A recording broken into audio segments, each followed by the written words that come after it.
भगवते वासुदेव महाराज ओम वेदानंदे नमः। ओम वेदानंदे नमः। ओम वेदानंदे नमः। बोलो सत्यनारायण भगवान की जय।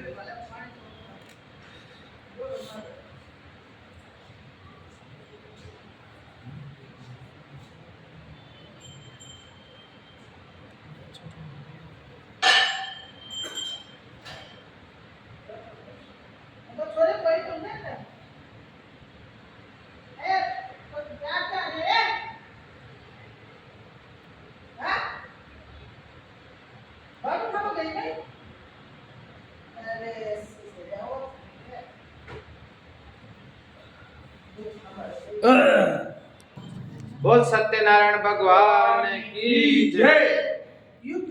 आज के समय में लालच, बेईमानी, लूटपाट, छल कपट, झूठ बोलना, अनैतिक कार्यों से धन कमाना जैसे पापाचार दिनों दिन बढ़ते जा रहे हैं। इन सब के फलस्वरूप मानव की मानवता समाप्त होती जा रही है और उसके सिर पर पापों का बोझ बढ़ता जा रहा है। लोगों के मन से शांति खत्म होती जा रही है और घर घर में कलेश होने लगा है।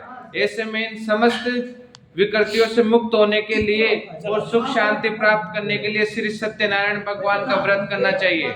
वस्तुतः श्री सत्यनारायण भगवान का व्रत करने और व्रत कथा पढ़कर या सुनकर प्रसाद ग्रहण करने से समस्त पापों का नाश होता है, घर में सुख शांति विराजती है और व्रत करने वाले सभी व्यक्तियों की समस्त मनोकामनाएं पूरी होती है। श्री सत्यनारायण भगवान की व्रत कथा करने से प्राणी इस लोक में समस्त सुख भोग कर अंत में मोक्ष को प्राप्त करता है और जन्म मरण के बंधन से छूट जाता है।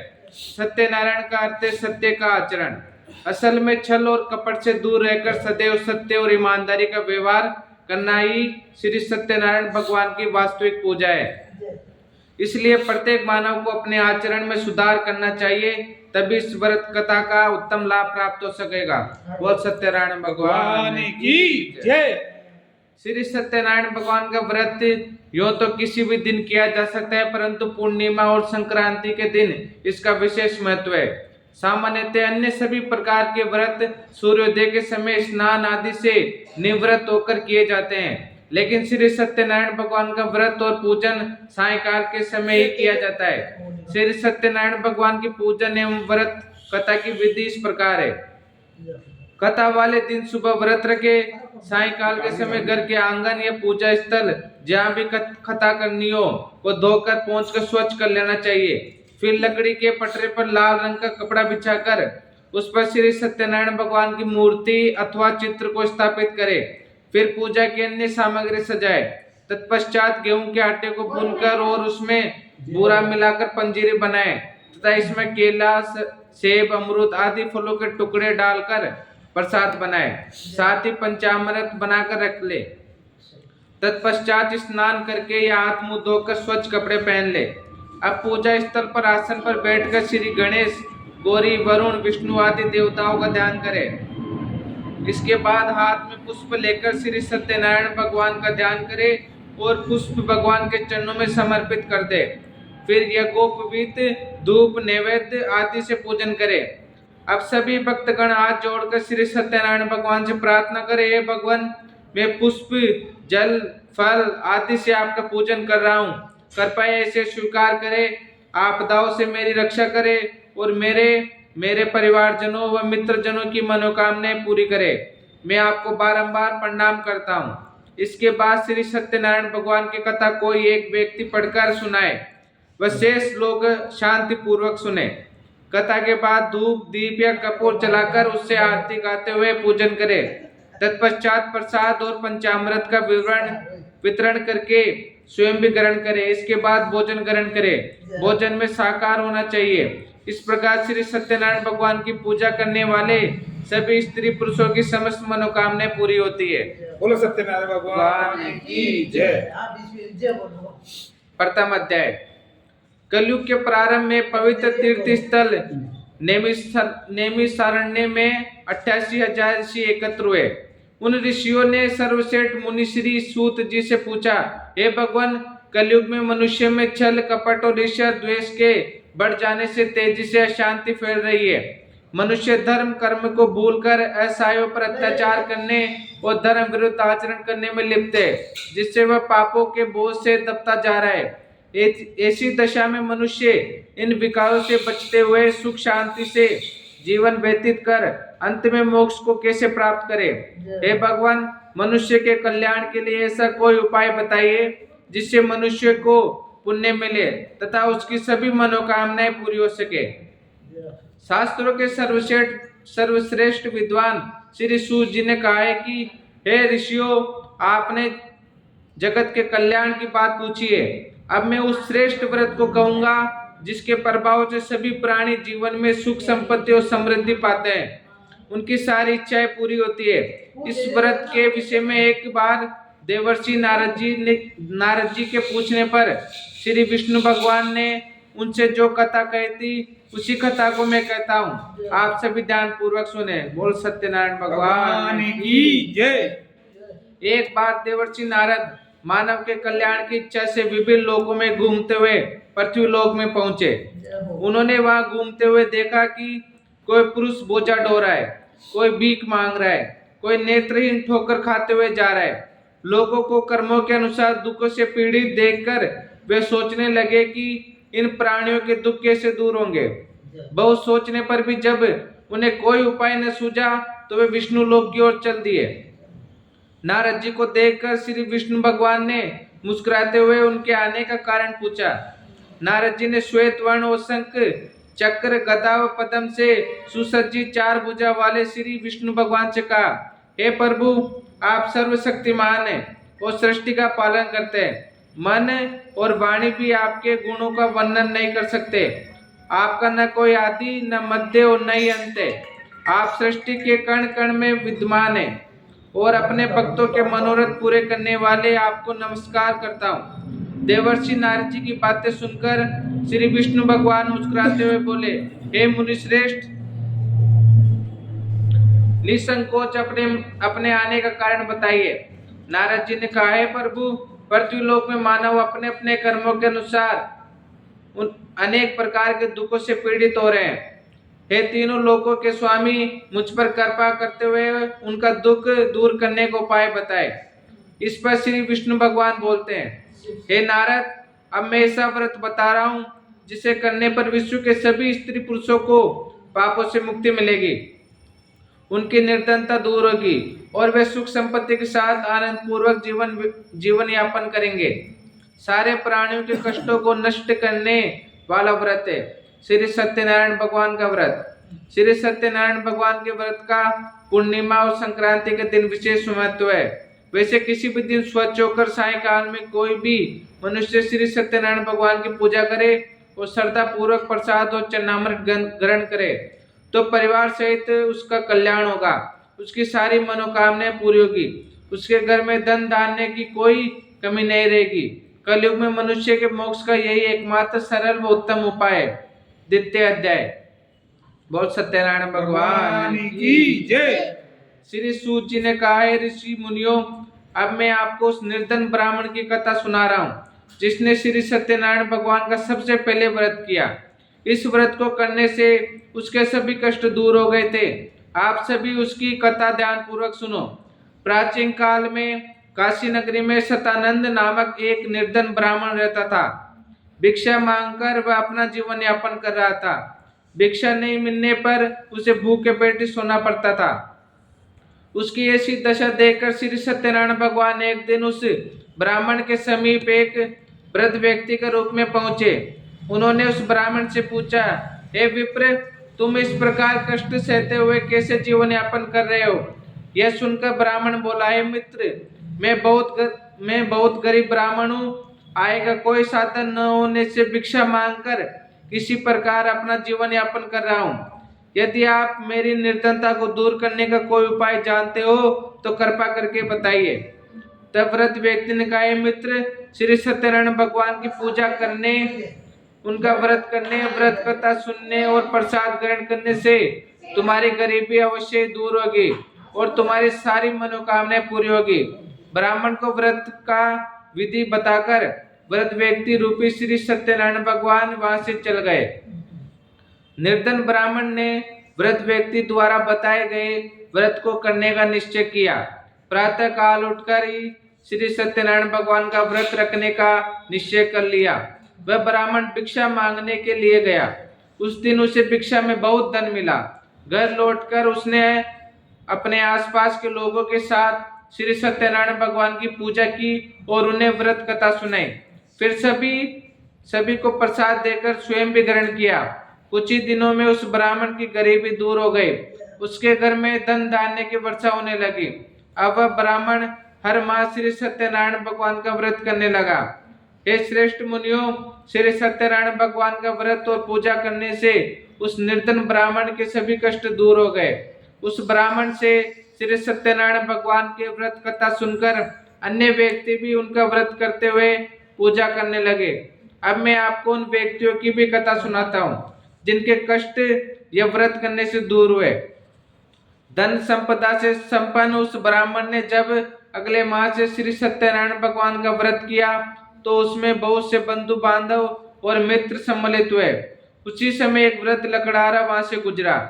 बहुत तेज प्यास लग रही थी। वह जल पीने की इच्छा से लकड़ियों के गट्टर को जमीन पर रखकर घर के आंगन में गया। वहां ब्राह्मण को व्रत करते देखकर उसने ब्राह्मण से पूछा, आप किसकी पूजा कर रहे हैं? इस व्रत को करने से क्या लाभ होता है? कृपया करके मुझे बताइए। तब ब्राह्मण ने कहा, मैं अपने बंधु बांधवों के साथ श्री सत्यनारायण भगवान का व्रत और पूजन कर रहा हूँ। श्री सत्यनारायण भगवान की कृपा से ही मेरी निर्धनता दूर हुई है और मेरे घर में धन धान्य के भंडार भरे हैं। ब्राह्मण से इस व्रत के विषय में जानकर व्रत लकड़हारा बहुत प्रसन्न हुआ और भगवान का प्रसाद लेकर चला गया। चलते हुए लकड़हारे ने सोचा कि आज इन लकड़ियों को बेचने पर जो धन मिलेगा उस धन से मैं श्री सत्यनारायण भगवान की पूजा करूंगा। ऐसा विचार करने के कारण उस दिन उसे लकड़ियों के पहले से अधिक रुपए मिले। उसने उन रुपयों से केले की फली, घी, दूध, दही, गेहूं का आटा और शक्कर आदि सामग्री ली। घर लौटकर उसने अपने परिवारजनों के साथ श्री सत्यनारायण भगवान का व्रत और पूजन किया। श्री सत्यनारायण भगवान के पूजन करने और व्रत कथा सुनने के उपरांत प्रसाद बांटकर उसने स्वयं भी प्रसाद ग्रहण किया। इससे लकड़हारे के घर में धन धान्य की वर्षा होने लगी। श्री सत्यनारायण भगवान की पूजा करते हुए लकड़हारा आनंद पूर्वक जीवन बिताकर अंत में बैकुंठधाम गया। तृतीय अध्याय। बोलो सत्यनारायण भगवान की जय। श्री सूत जी ने कहा कि हे श्रेष्ठ ऋषि मुनियों, अब मैं आगे की कथा सुनाता हूँ। प्राचीन काल में कनकपुर में उल्लाखमुख नामक एक बुद्धिमान राजा था। राजा सत्यवादी और जितेंद्रिय था।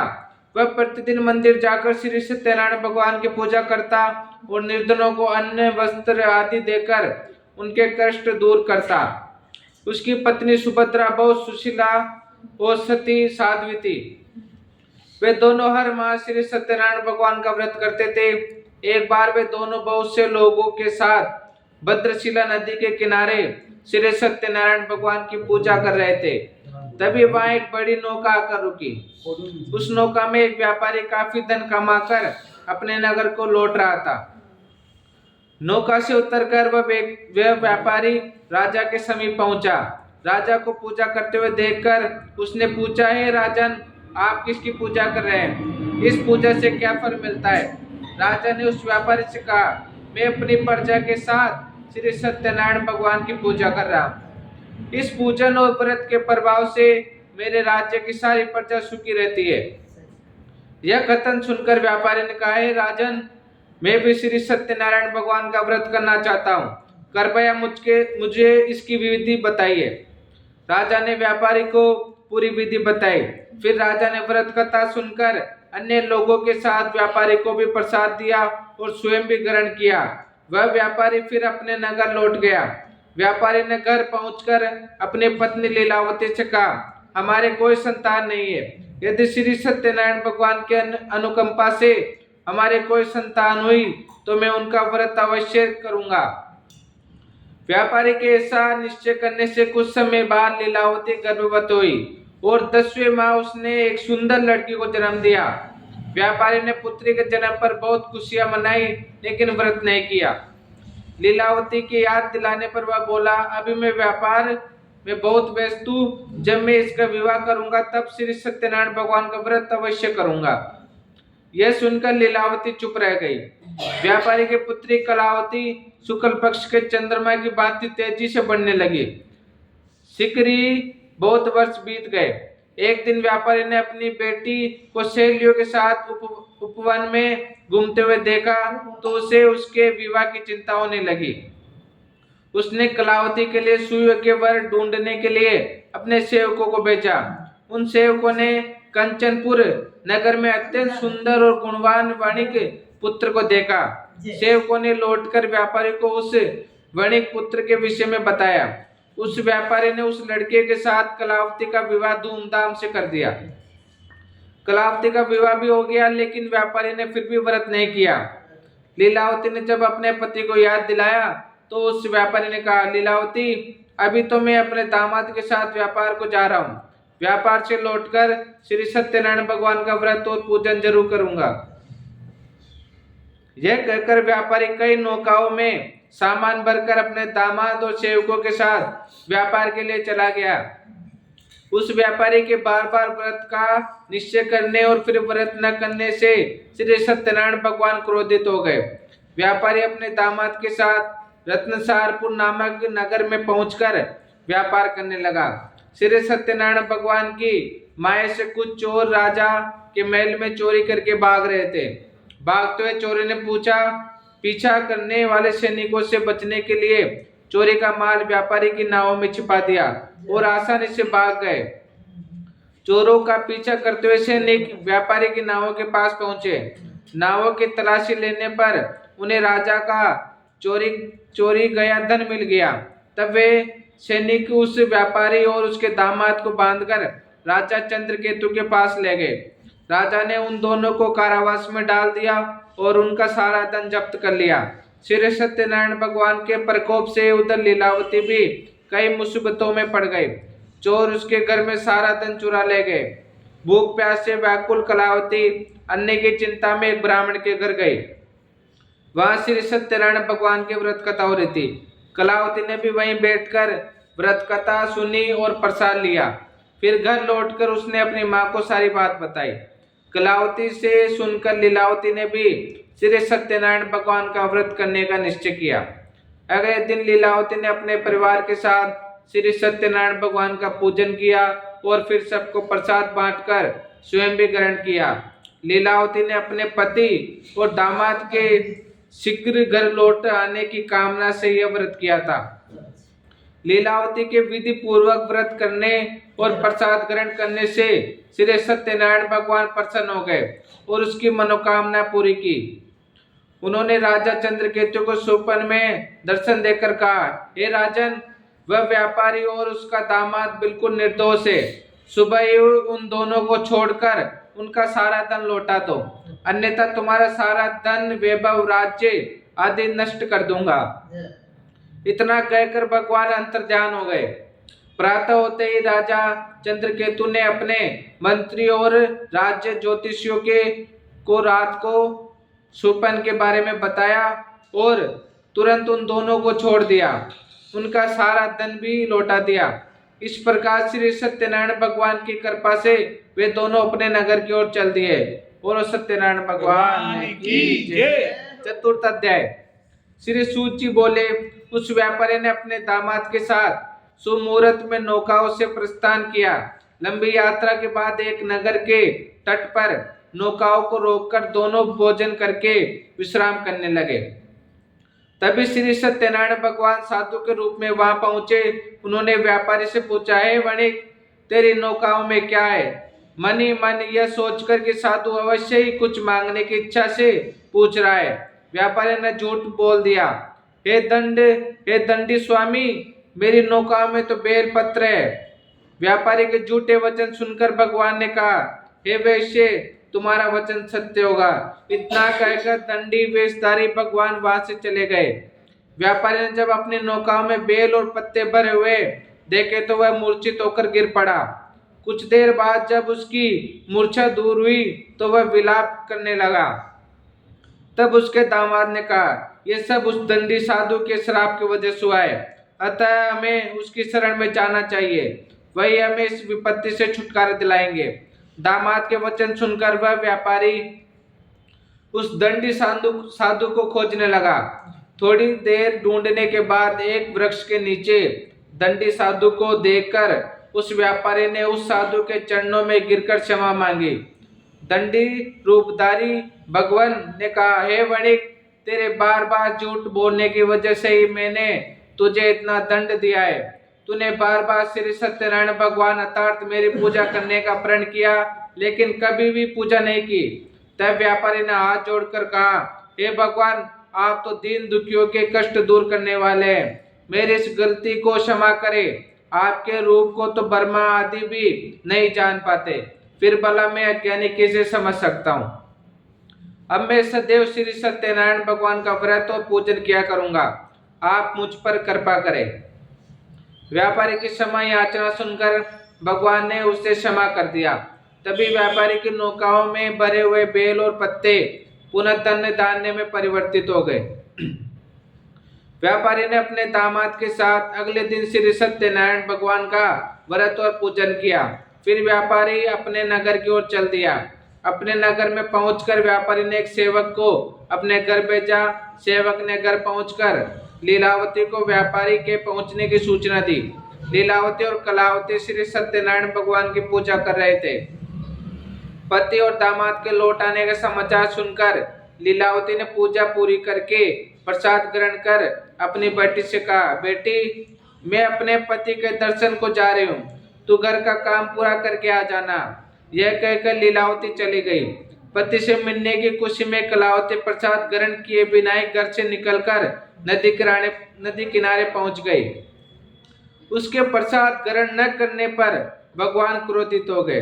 उन्होंने व्यापारी की नौकाओं को उसके दामाद सहित नदी में डुबो दिया।